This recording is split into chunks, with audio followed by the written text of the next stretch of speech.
Welcome to Inside the Noise by Guitar Center, where we interview the artists, the leaders, and the innovators in the music industry. I'm Gabe Dalporto, CEO of Guitar Center. Let's go inside the noise. Hey everybody, I have a really interesting conversation today with David Kalt. David, he is an entrepreneur's entrepreneur. He is the owner of Chicago Music Exchange, which is an iconic retail shop, an online shop now in the music industry. But his story is so much deeper and more interesting. Founder of Options Express, founder of Reverb. I think he has a new venture he's working on now, and I'm really excited to dig in a little bit. But David, maybe we just start off, a little differently, and tell me about your connection to music. Whoa. Well, first, it's an honor to be here. We all, right? Every musician in my age category in late 50s, we all grew up at guitar centers. That's where it all happened in the 80s. And I would just, I was sort of a pickup guitarist, kind of late, and didn't really do much music in the early stages of elementary school or grade school. Didn't have much musical family background.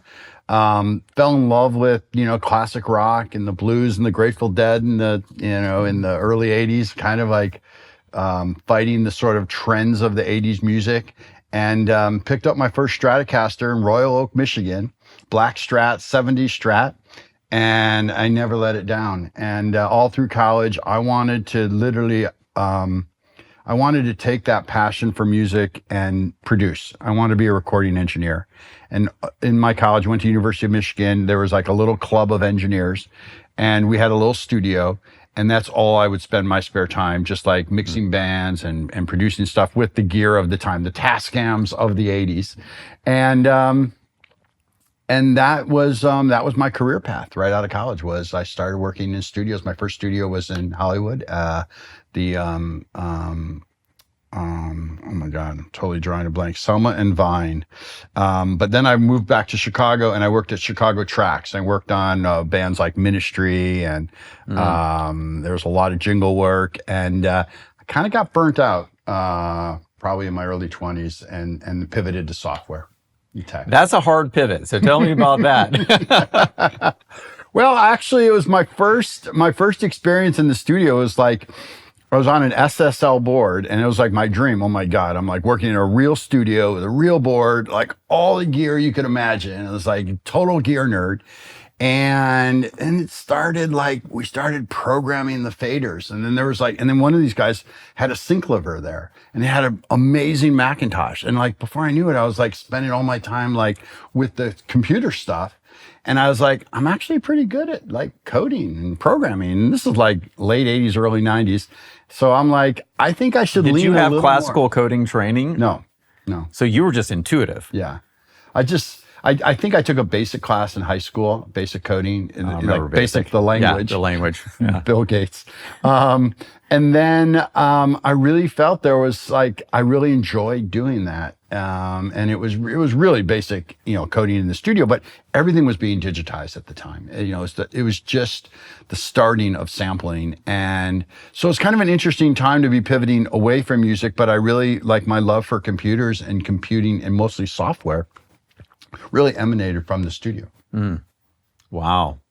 So you get into software development, and did you get a job at a big firm or something, or? My first career in software was, kind of back to that sort of where's that entrepreneurial, the desire to start a business. I wasn't really great at working for people.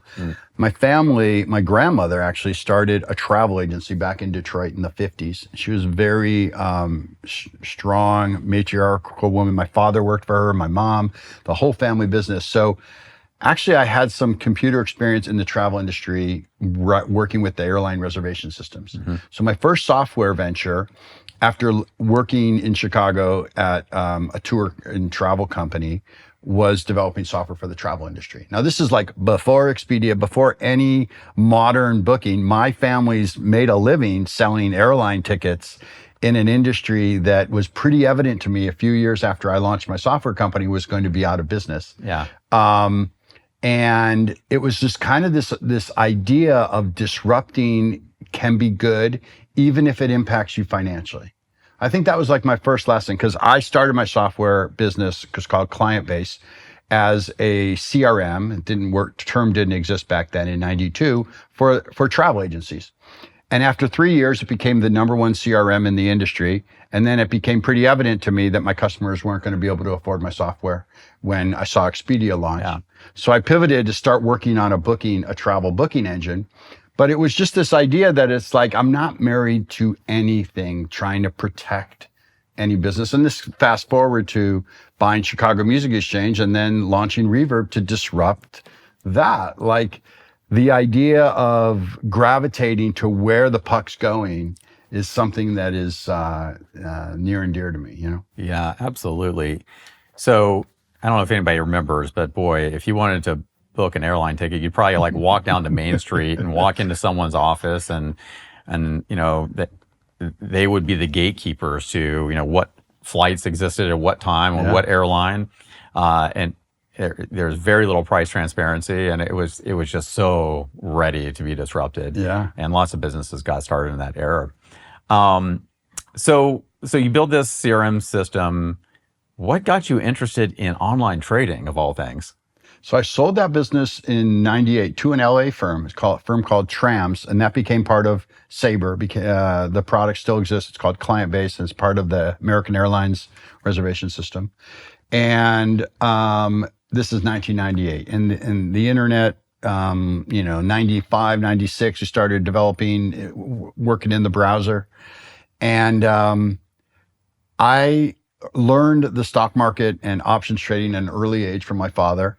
But in 98, it was really hot. Like the markets were on fire. And as a tech guy, there's just a lot of coding and algorithm and opportunities to, stimulate.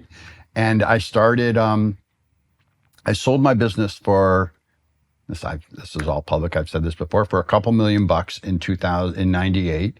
And I think I lost $1.5 million in 3 months betting against internet stocks at Charles Schwab. That's a hard bet. And I was pretty upset because I felt the odds were stacked way against me as a retail investor. And I then found my partner, who was my mentor, Ned Bennett, who passed just a few months ago. He was 25 years my senior, and he taught me the entire brokerage business. And I said, I want to build a more fair platform for retail investors to use options, because options can be an amazing hedging tool. But unfortunately, Charles Schwab, E-Trade, Ameritrade, the list goes on. They could care less, and they're just taking advantage of these customers. So that's what we did. We launched in 2000. Awful time to be launching an internet tech business. But we had a real focus on that niche of retail investors who wanted something more, wanted a more robust product. And within 2 years, we won Barron's Best Online Broker, not just Best Options Broker, Best Online Broker for stocks, options, mutual funds, everything. And it was very fulfilling because we connected with the customer base. And that's kind of was my first foray into more consumer facing instead of B2B, a real like how to interact with retail customers, so to speak. So I was working for E-Trade in the mid 2000s, and I remember you guys well. We're like, wow. Man, these guys are awesome. Appreciate that. Well, so it was fun. And it's like, I liked the startup. I liked the 0 to 1 stage. We became a public company in 2005, and probably a little less fun for me then. But it was this idea that like, I love options trading. I love the intersection of sort of making music, coding, and finance. And I've found ways to weave those three things into everything I do. I also, at both Options Express and Reverb, really liked hiring musicians as both engineers and marketers. I find the correlation between musicians, the creative musicians, and applying their creative skills in a structured, format around other musicians can be really powerful. And tell me more about that. How did you figure that out? Well, you still gotta hire good people that are motivated and want to work, but but having an appreciation for, not just the pure mechanics of a job description or the expectation of what you're doing, and having some time to improvise and some time to riff, right? And making sure, and musicians understand, like I've never really led by having a strict, I hated company policy books and manuals and stuff like that. I felt you have to give people room to make mistakes, give people room to sort of experiment and improvise. And that is the core of making great music, right? That is. I've never put that together, but I get it. Here we go. It's so hard to find people who have the creativity to think beyond the current problem into the, what could be, right? Yeah. And that's exciting. I love it. So you build this incredible industry-leading options trading platform. You eventually sell it. Why'd you decide to sell it?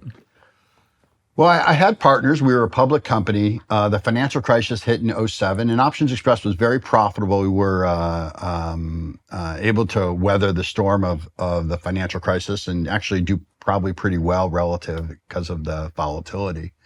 And it was time. It was like... I left in 2008, we sold it to Schwab in 2010. And it was, it's a competitive space and everyone saw commissions going to zero around the corner, and it would probably be harder to compete with a Schwab or a Fidelity. And then all of a sudden comes Robinhood, a few years later with a totally new, spin on what we did in the, early 2000s, and has figured out how to connect with the next generation. I do believe both, in the marketplace business and in the brokerage business, there's an element of fashion. I'm in the marketplace business right now for books. My customers are in their 20s. Reverb's customers, I don't know if someone else is going to find a way to connect with Reverb's customers or Guitar Center's customers. How do you reinvent yourself to be relevant with that next generation who doesn't want to buy from the same brands that their parents bought? That is through the test of time. There's we're all wearing Levi's probably, but there's very few brands that have gone from generation to generation. And when you can figure that out, you've built something really special. Yeah. Hey, I just want to say thank you so much for listening to the podcast. We've actually been really overwhelmed by the response so far, so thank you for that. We have also noticed that a lot of you haven't subscribed yet. We have incredible guests coming up. I'm not even allowed to tell you who they are, but trust me, you don't want to miss this. So hit subscribe. That way you don't miss an episode. Now back to the program. So you find yourself with the opportunity to buy Chicago Music Exchange. And what goes through your head and how did you make that decision? So here's the story. So obviously now I have real financial success, real wealth that I did not grow up with. And I was like, wow, I could go do anything. What am I going to do? And I wanted to get back to my musical roots. And I knew I didn't have the skills or the talent to get back into production or to do anything in the studio. I knew that I liked buying and selling things, financial markets trading. I knew that I was good at tech, and I saw that there was an e-commerce capability of online music or selling product. And I wanted to go build something. Ironically, I had a little trading company that I was doing, and I started getting small product like Diodaro, anyone that would let me become a retailer. And I filled my trading room with products, and I launched, it was even before Big Commerce, I launched a small little e-commerce thing. And I think I even used the Reverb brand. I bought the Reverb domain in 2009. Oh, that's brilliant. I spent $100,000 on it. Even holy moly! Wow, because I didn't know what I was going to do with it. But then all of a sudden, I called up Fender, and I called up the local rep. I said, I want to open up an online store. I called up Gibson too. I want to open an online store like Sweetwater, and they just laughed. They said, no, this is a territorial business. You don't just open up and call us and say you have money, you want to put in a big order and start doing it. That's not how the industry works. I'm like, okay, well then how do I do this? And he was like, I don't know. But as I started talking to suppliers, they started saying, well, you might want to look at that Chicago Music Exchange, which is a predominantly used dealership. It had a handful of brands. And I didn't really know the owner, although I had bought 3 or 4 guitars from him, Scott Silver. But I went and I just approached him and I said, would you be willing to sell this store? And what he had built there was such an amazing, he had real like kahunas to take a really big gallery space and go and literally gather some of the coolest vintage guitars in the world and put them all there and not worry if they sold in a week or month or quarter or year. Yeah. And he was able to ride the vintage boom from the 90s. So he had amazing inventory, which what did that do? Attracted rock stars, collectors, local musicians. So there was something special there that I knew I could do something with. I didn't know exactly what. I was able to negotiate a deal, and I basically bought Chicago Music Exchange. I think I paid $8 million. It's a lot of money. I asked my kids, they were like, 8, 10, and 11. And I said, are you sure? This could be your future money, or we're going to go buy a guitar store. And they're like, whatever, Dad, just... And then I literally rolled up my sleeves and I learned the retail guitar business. I was not looking for like a lifestyle, like I own a guitar store. I was actually looking as like, how am I going to figure out how to make this a profitable business? Now I paid $8 million and it did $3 million in revenue. It had 6 employees. Wow. It was really upside down. Now the owner, Scott, made money because he kept it really lean and he had been collecting all these guitars. But it wasn't a business in the sense that it could justify a 30,000 square foot showroom, so to speak. So I had to figure out how to grow it. That's a big music store. Yeah. Yeah. Yeah. And then I'm sitting there, really like now I pivoted. So I literally put the Reverb domain away and I own Chicago Music Exchange now. And my kids are counting on me and I'm going to figure it. So like within a month, I'm driving in a van to Texas for the big guitar show with George Kuchetris, who was the manager. And I'm learning how to, set up guitars. I'm learning, all the ins and outs of purchase orders and buying and selling and predominantly figuring out how to get new product alongside all the new used product that we had, learning how to value, a Les Paul Jr. TV yellow when Billy Joe Armstrong walks in, he's playing Lollapalooza. And literally my staff said, Billy Joe, this is his guitar. There's like 10 of them in the world. We're just going to put it right here. He's going to walk in. He's going to pick it up. I'm like, what are you guys talking about? Sure enough, he walks in, TV Les Paul Jr., buys it, 20 grand cash, transacted. And it was like my first weekend in the like used guitar business. And it was like, wow, this is an interesting business. Huh. So I had to learn how to deal with cash, go into guitar shows, buying. Wait, he bought it cash? He bought cash? Yeah. Wow. Oh my God. I learned how to carry 150,000 in cash at a guitar show. And like, this was all new to me. I'm trading options, right? Yeah. So, it's the opposite of Options Express. It was really a great learning experience. But then fast forward 2 years, 2012, I'm sitting there, I'm saying, okay, now I've got this thing to like 12 million or 15 million in annual sales, getting a better balance of new and used inventory, trying to get more foot traffic, building the online presence. We did our first video, kind of went viral, 100 riffs video of a guy doing that 100 riffs. And then I was like, spent time on, I'm not going to bash anyone, but I spent some time on eBay. And I'm like, this is a problem. Buying and selling gear on eBay in 2012 was a real problem. And I really felt the pain. I heard it from other dealers. I heard it from other musicians. And at the same time, that might not have been enough to do what I did, but I heard it from, I was inspired by Etsy, the company that ultimately bought Reverb. Etsy was the first company that was able to dismantle eBay. In the category that it was you got to go back to 2010. Everyone thought it was eBay and Amazon, and that eBay was going to be as big as Amazon. Yeah. It was like done.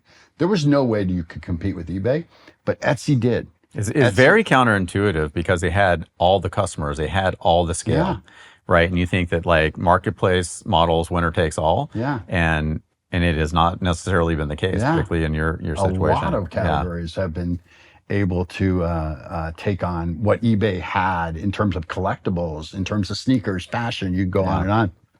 But when I saw what Etsy had done and getting back to my software roots, I'm like, this was my calling. I literally dropped everything, hired a developer, started building it in 2012. And that's when I sort of transitioned more of my focus into getting Reverb off the ground and continuing building CME until from basically decision to launch, how long did that take? 6 months. That is so fast. Yeah. Wow. How did you do it? 6 months.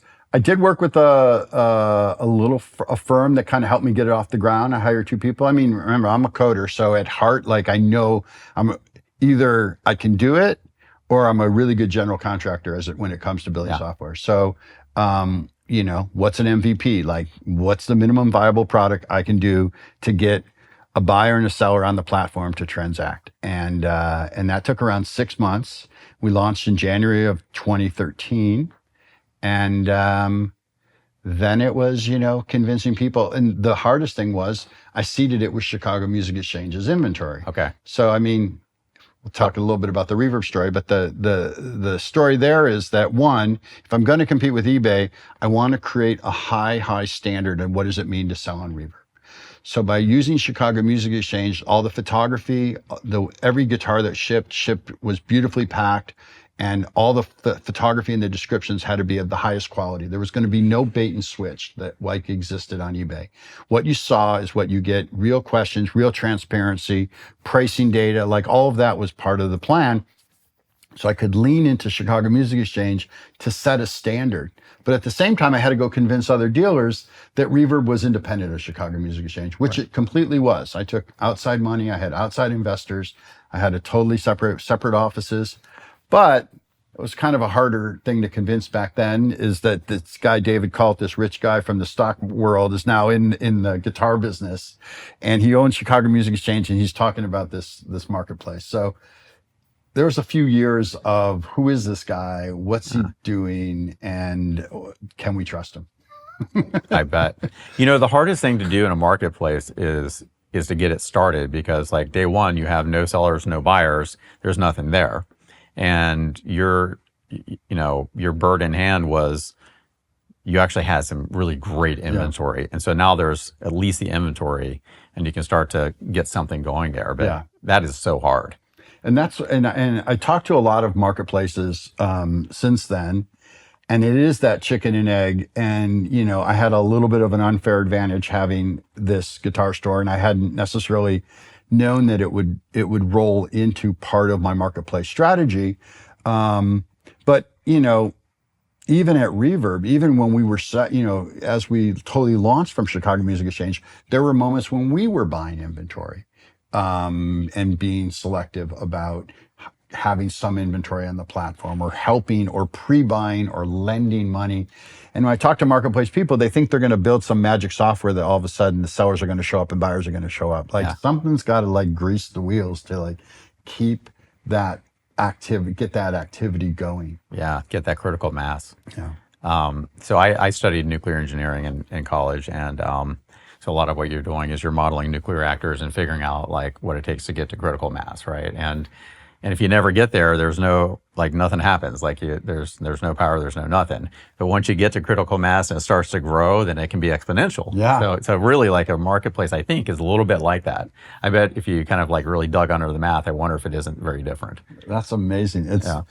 It's so funny. My daughter is dating an officer in the Navy who went to MIT as a nuclear engineer. I didn't even make that connection. I might have known him. And he's on a submarine right now, powering the submarine. So wow. Oh, he's much I didn't younger than know. I forgot about your nuclear background. That's a big deal. It was so interesting to study. The practice is a little less interesting, but it's not nearly as fun as getting to know rock stars. So. Wow. So Reverb and, the used and vintage market has really exploded and continues to explode today. We at Guitar Center, we just see that market growing like crazy with our product. So that was it was recognizing a pain point, building a great product, having maybe some great industry alignment, And between building it and selling it was not very long, was it? It was 6 years. 6 years, yeah. And the same thing, Options Express, 6, 7 years, kind of get bored. Yeah. Or maybe more of a 0 to 1. Bored's probably not the right word, in the sense that few hundred colleagues. I think my personality, getting back to the entrepreneur, I'm a doer. So like I show up and I'm like doing, and the more people you have on the team, the more stressed I get. What's everyone doing?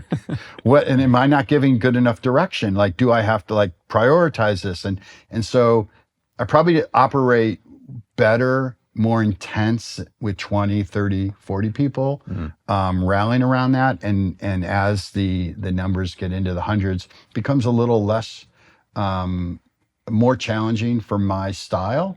And I'm not as effective, maybe not having as much fun. So it kind of felt like that time. And I approached Josh Silverman, the CEO of Etsy at the time, and he was looking to do his first acquisition and believed in the marketplace model and stuff. So it was good timing. But it was an amazing ride, and we made some really nice waves. And then what I'm most proud of, though, because going back to sort of my options trading experience and understanding, we really kind of disrupted the options industry, because it was mostly institutional investors and it was retail investors that were getting screwed. And so they were getting screwed because the bid-ask spread on an option was like 50 cents or $1. So you could buy it, but it was really hard to sell it without losing money. It was the same thing I felt for musicians when I launched Reverb in 2012. I really felt that as a dealer at Chicago Music Exchange, the amount that I could offer the person who was selling their guitar was like 50 cents on the dollar. They would rarely be able to get enough money to go buy the instrument that they really wanted to play. And I felt that there was this disconnect between the market dynamics and what the needs of the musicians were. And when I saw Reverb and I saw that I could put a price guide out there and I could get individuals to sell alongside dealers and create true liquidity, so that a Taylor 814 guitar, like the market wasn't going to be $400 wide. It was going to be $50 to $75 wide, and there'd be 30 of them for you to choose from. All of a sudden, people stopped hoarding guitars and they bought what they needed, and they would then flip. And people started to figure out how to make money flipping, going out on a Facebook marketplace, finding guitars, bringing them upstream to Reverb, figuring out how to ship, how to repair, how to do all the things to move that inventory and create moving instruments. So I take a lot of pride in the vision for really making it more affordable for musicians and really creating a platform. The irony is, I took the money I made from Options Express and I paid $8 million for a guitar store. I thought, doesn't every musician want to own a guitar store? And that's why I built Reverb. Yeah. I wanted every musician to feel the excitement and the joy that I had being able to like literally own a guitar store. That's such an inspirational story. Maybe shift gears a little bit. Like, tell me about your playing. Like, are you gigging? Like, what do you play? What do you love? Tell me about the gear you love. Well, I was mostly a Fender Strat guy in the 80s, 90s. And then when I bought Chicago Music Exchange, my mind opened up to the Gibson world and the Martin world. But I really fell in love with Bill Collins and Collings guitars. And I would go down to Austin, Steve McCreary, and he would show me the factory. And I was like, oh my God, these guitars are amazing. As I got to understand the craftsmanship and the repair element, I really started to fall in love with Collings. So I have a handful of Collings guitars that I play. I have a Mike Campbell Telly custom shop. But I sold the other thing I promised my wife is when I bought Chicago Music Exchange, I sold all my guitars. I literally said, I walk into the store with this amazing collection. I don't need to personally own any more guitars. Well, you got a lot more storage in your house now. Yeah. I'm having a little trouble of like, where do I put all my guitar cases in my closets? Like my closets are filling up. And so I'm playing, right now I'm playing like a Yamaha Fusion nylon string. I really got into Gabriel and Rodrigo, and I was just doing more of this kind of stuff, and flamenco style rock and roll is kind of what I'm doing right now. That's great. Just solo stuff though, having fun. That's fantastic. When you kind of look at the music industry and so like Reverb's, like it's a big piece of the industry now. Like, where do you think things go? What would you like to see? I was a big. What's nagging? I'm still a big believer in the used side of the industry, and that's why I struggle to sort of be a spokesperson for the new production, because I see there's such value in the last 70 years of all the amazing instruments that have been produced. And so much of it is going to change hands. And with, these baby boomers, like there is a big transition in terms of a lot of gear that will be passed on to a new generation.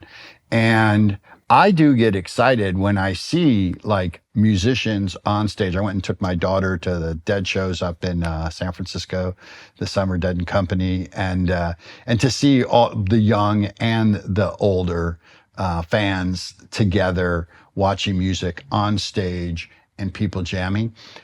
I worried about that. I still worry about that the art of jamming, the art of musicians playing together and improvising is kept alive for future generations. And, you see great examples of it from time to time, but you wonder when you see AI generated music and what kids are listening to and how easily the algorithms are affecting it is the love for live music. I think that is as important as anything to keep the instrument side of the business as inspiring as possible, right? So now you went there.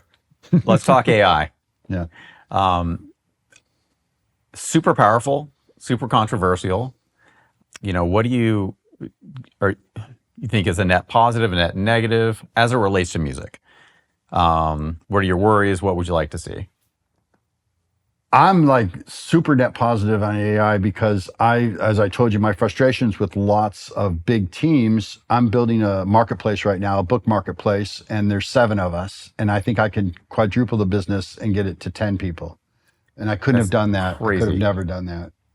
And so I'm leaning into it heavily. And I feel as a software engineer, I'm seeing the tip of the iceberg in terms of really the disruption that's about to come, and not in a bad way, but that there's going to be, I hate the thinking of it in terms of the haves and the have-nots, but I think of it more in terms of the people that are willing to embrace and the people that are avoiding and saying, see, AI can't do this. I mean, I remember when people used to trade options on the floors of the exchanges, and they would say, your software is never going to allow us to do that. Though those floors don't exist anymore.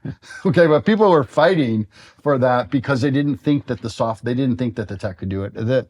These AI models are very, very powerful. But when you bring that conversation into the music world, or the arts world, or the creative, or the film world, I mean, I still believe that the creative juices of 2 human beings, 4 human beings coming together and collaborating and making something special, I don't see that ever getting disrupted. I think that as long as there's human beings, that we will find joy in watching the magic that comes together from people creating that. Yeah. Now, how people use AI to make it better, enhance it, improve upon it, lighting shows, all of that stuff, all the entertainment and the glitz around it, I think there'll be tons of, interesting opportunities for people to like take music like the Sphere, right? Like that kind of experience. Sphere is amazing. And taking those digital experiences to the next level. Like think about all the jobs that's creating and all the, development and new ways of experiencing the music, new ways of dynamically building those sound experiences. So I just think there'll be lots of new experiences, that there will be tools that you'll be able to do things because of AI will enable them to go create these new immersive experiences. But I think in terms of the music creation, I know it right now, and I don't keep as much on it as there is this app, Suno or something that's just taking off. And a lot of musicians are embracing it. And I've seen ads of people just kind of playing, like riffing into it. And then all of a sudden they have all their tracks, and it's like really tight, and people are into it. It's kind of like AI coding. It's kind of Yeah. Pretty amazing. It's an accelerant. Yeah. The thing, I think the interesting question that someone's going to have to work out is all these AI models, I mean, they're incredible and they're getting better, right? And I think I'm with you. Like, I'm full on in the embrace camp because you really have no choice, right? Like, if you embrace it, you'll be able to do things that no one else could do in the history of the world. And if you ignore it, then you're probably you're at risk. So there's a bit of that, but all these models are trained off of stuff that humans built. Yeah. Right. So all of the song apps are trained off of like songs that have been written and artists who have performed and their voices and everything else. And so who gets paid for that? Right. That's copyrighted material that trained the models. And then, but does that money flow back to them or not? Or like, how does that work? Yeah. I don't, those are some definitely complex issues, and think about like where we are with streaming relative to the compensation model and how Spotify has figured out how to at least collect information for the top of the food chain and distribute some of that. But this is a whole new challenge in terms of where the intellectual rights are going to be and how they're going to be protected, so to speak, right? I feel like we're like in for a decade of court battles to see where it lands. But in the meantime, like innovation will happen and it'll be really interesting to see where it lands. So you mentioned a couple of times you've got a new startup. Tell me about that. Like another thing that probably was itching at you a little bit. And I did fall in love with the, I think as I was expressing the magic of Reverb of helping musicians buy and sell, reducing the bid-ask spread in terms of what gear was bought and sold for. And I discovered a really, really sharp engineer who had built a book marketplace for kind of, it's peer-to-peer. It's for individuals buying and selling books. It's called PangoBooks. And it's mostly women in their 20s who, once again, just like I love musical instruments because it's like, how do I keep the kids away from the screen, right? Same thing with books, like young kids reading books. They're reading romance and fantasy, romantasy. It's the new hot category. And it's mostly women. And they're buying physical books because they like to collect them and they want to share books with their friends. And it's the same thing about every musician wanted a guitar store for Reverb. This is about like every book lover having their own bookstore. And it's doing really well. And we're a remote team. I don't have an office. I code every day. I left my office to come here so I could, I was putting out a bunch of bugs and fires when I left. And hopefully someone else will do it, but there's not a huge team. And every day I'm pushing software and do great customer service, good marketing. It's the same kind of element that we're doing in Reverb, just a totally different category. That's amazing. I just love it. I do have one question for you. Are you taking investors? Not for this one. I've had my share. I love outside investors, and I love having a board and working for a team. This at my stage in life is kind of a combination of lifestyle and pursuit. So I'm keeping it solo for now. If I could invest in anybody, I would invest in you. Oh, thanks, Gabe. I really appreciate that. And I'm excited to see the changes that you've made here. Like I said, Guitar Center is the core of our industry. It's how most musicians discover their first instrument. It's the local, version of where you can actually go and transact and get money for your old and find your next instrument. And it's where you can go plug in and experiment and find that tone you're looking for. And I'm really excited to see you in a leadership role because it's really important that Guitar Center continues to thrive and grow and be there for the local musician. I mean, you're a vital part of the future of young musicians, of keeping those guitar stores stocked with great gear and inspiration for that next generation. I so appreciate that. And look, I think like you realized very much with Chicago Music Exchange, it is about the experience, right? And it's so important for us to think of ourselves not just as a place to buy and sell product, but really a place to engage with the local music community, a place where you can come, you can play, you can enjoy yourself. You don't have to buy today, right? And we want to be that place where people just engage in the physical world with music. and we're delivering inspiration. I just had a conversation with a hot young artist named Blue to Tiger, and she bought her first bass when she was 7 in Guitar Center Union Square. And she brought it in today, and I got to see it, and it was such a special experience. But Wow. you think about that first instrument you buy, and you think about how your musical journey evolves from there, and we just want to be there at every step of that journey. And there is something magical about the local experience. I love it. That's a great story. Yeah. Well, thank you for joining us, and it's been just such an inspiration. And thank you for creating Reverb. It's such an important part of our industry, and really is important to a lot of people's lives. So thank you for that, and looking forward to your next success. Awesome. Thanks, Gabe. Okay. Appreciate it. All right. Thank you, and thank you for joining. Hey, everybody. Hope you enjoyed that episode. Wow. One day I want to grow up and be David Kalt. Think about this. 3-time founder across travel, options trading, music, and books, 5-time CEO, and has brought innovation everywhere he's gone. We can all learn a little bit from David. We can all take inspiration from him. Entrepreneurs everywhere should really follow his moves, and it's been such an inspiring conversation. Hope you enjoyed it. Have a good one.